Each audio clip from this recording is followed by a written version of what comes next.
So with this mini video, something I've noticed a lot about is shoulder placement. So we're going to review where you want your shoulders to sort of live on your upper torso, but also some ways to sort of release a forward shoulder positioning of where we like to live when we're at our desk or driving our car. So we're going to place your hands on top of your head, helps to interlace them, and you're going to start by shrugging your shoulders way up to your ears, as if you're trying to touch your earlobes. And then from here, just simply relax your shoulders down. And then repeating that again. Shrug, shrug, shrug, shrug, shrug, feeling your whole spine sort of decompressing as you're elevating your shoulders way up to your ears, and then relaxing the shoulders to come down. And then trying that one more time. Shrug, shrug, shrug, shrug, shrug, feeling it really long and expansive. And then sliding the shoulders down, down, down, down, down. So where your shoulders are currently, if you bring your hands down along your sides, is where you want them to live. Now try to press your shoulders down even further, and you probably can, and that's an over-compressed shoulder girdle. So you're gonna back off on that, give yourself a little room and breath, and then try that again. So with your hands on your head, shrug, shrug, shrug, shrug, shrug.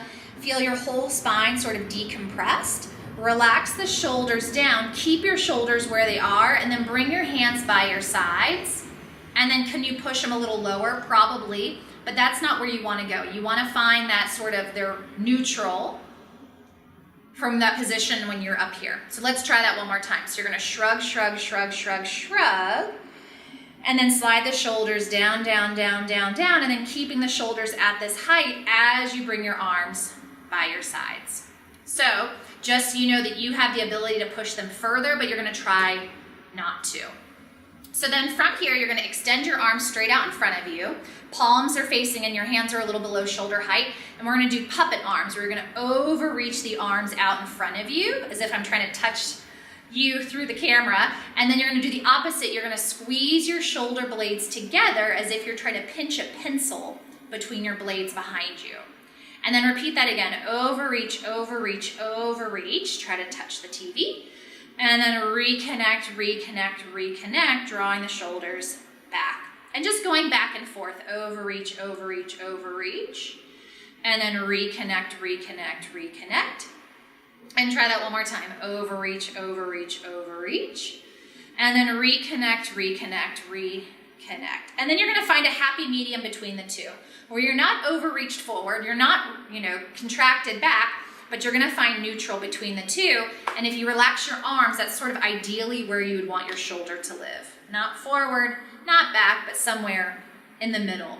So we went up and down, we went front and back. So now let's actually add a little external rotation. So with your palms face up, elbows a little bit pinned against your rib cage, you're going to gently twist your arms out wide, keeping your elbows tucked in, but your palms face up. And you basically stop when you stop. If you don't have any more range of motion, that's where you live.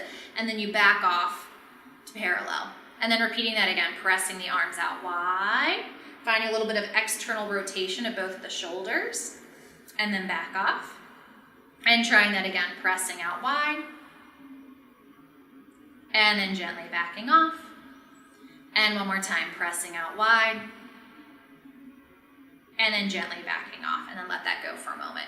So, coupled with the external rotation, sometimes it helps to go into massive internal rotation to find the balance of the shoulder. So you're going to take your right arm and you're going to thread it behind your back so that it's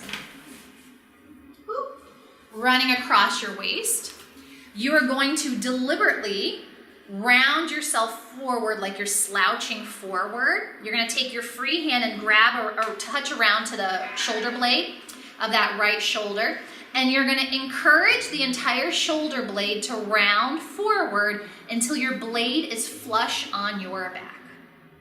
And you can kind of feel it across your back. It should feel nice and flat back there, and you shouldn't feel sort of a ridge. And if you feel the ridge, you're going to take your shoulder and you're going to keep curling and letting it round forward like you're slouched until you get that flat scapula on your back. And you're going to hold and stay. So if just getting your hand behind your back is too much, you can obviously slide your hand wider. It doesn't have to be quite so across, but in a perfect world, your elbow would be as close to your ribs as possible. And again, you're slightly slouched forward and you're letting the head of the shoulder curve forward. And you're just gonna hold and breathe, hold and breathe, hold and breathe. And then gently back out. You can shake the arm, move the shoulder around a little bit. You're gonna feel like you want to. And then try that on your left. So slip the arm behind your back. Again, so it's just right across the base of your waist. And then from here, take your other hand, reach around for the shoulder and start to round forward like you're slouched. Let the head of the shoulder drop forward and just hold and stay and breathe. And reach around and feel if the shoulder blade is flat on your back or does it feel like there's a ridge. And if there's a ridge, keep curling forward, letting the head of the shoulder come forward until it's flat. And then same rules apply. If this is too intense, you can open the elbow out to the side. But in a perfect world, your elbow would slowly get closer and closer and closer to your rib cage, so I wouldn't be able to see any light shining through your arm. And you hold and stay, hold and stay, hold and stay. And then gently back off and then just stir the shoulder a little bit.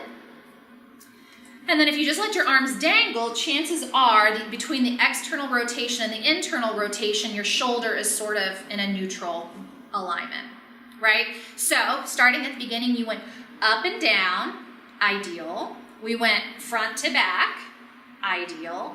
And then we went external rotation, internal rotation, ideal. And wherever your shoulder landed is where it should be for today.